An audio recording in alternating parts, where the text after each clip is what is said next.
రాష్ట్రపతి భవన్ ద్రౌపది ముర్ము ఇక్కడే ఉంటారు. అన్ని ఏర్పాట్లు జరిగాయి. ఎంత బాగుందో ఎక్కడ చూసినా కానీ మన వాళ్ళందరూ కనిపిస్తున్నారు. మీ అందరికీ తెలిసిందే, తెలుగు స్టేట్స్ నుంచి 5గురు ఇప్పుడు కేంద్ర మంత్రులుగా ప్రమాణ స్వీకారం చేయబోతున్నారు. ప్రధానమంత్రి నరేంద్ర మోదీ మూడోసారి ప్రధానమంత్రిగా ప్రమాణ స్వీకారం చేయబోతున్నారు. ఈ సాయంత్రం ఎంత అందంగా ఉందో, ముఖ్యంగా మన తెలుగు స్టేట్స్ నుంచి 5గురు అని చెప్పాను కదా, అందులో తెలంగాణ నుంచి 2 ఆల్రెడీ కిషన్ రెడ్డి గారు కేంద్ర మంత్రిగా ఉన్నారు.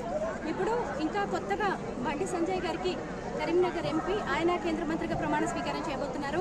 టీడీపీ నుంచి ఆంధ్రప్రదేశ్కి చెందిన శ్రీకాకుళం ఎంపీ రామ్మోహన్ నాయుడు గారు ఇప్పుడు 3వసారి ఎంపీగా ఎలక్ట్ అయ్యారు. ఆయన కూడా ఇప్పుడు కేంద్ర కేబినెట్లో చోటు దక్కింది. ఆ తర్వాత కొత్తగా గుంటూరు జిల్లా ఎంపీ ఉన్నారు కదా, వైసీపీ టీడీపీ నుంచి పెమ్మసాని చంద్రశేఖర్ గారు, ఆయన కూడా ఇప్పుడు కేంద్ర కేబినెట్లో ఆయనకు కూడా స్థానం దక్కింది. అలాగే బీజేపీ నుంచి నర్సాపురం ఎంపీగా ఎలక్ట్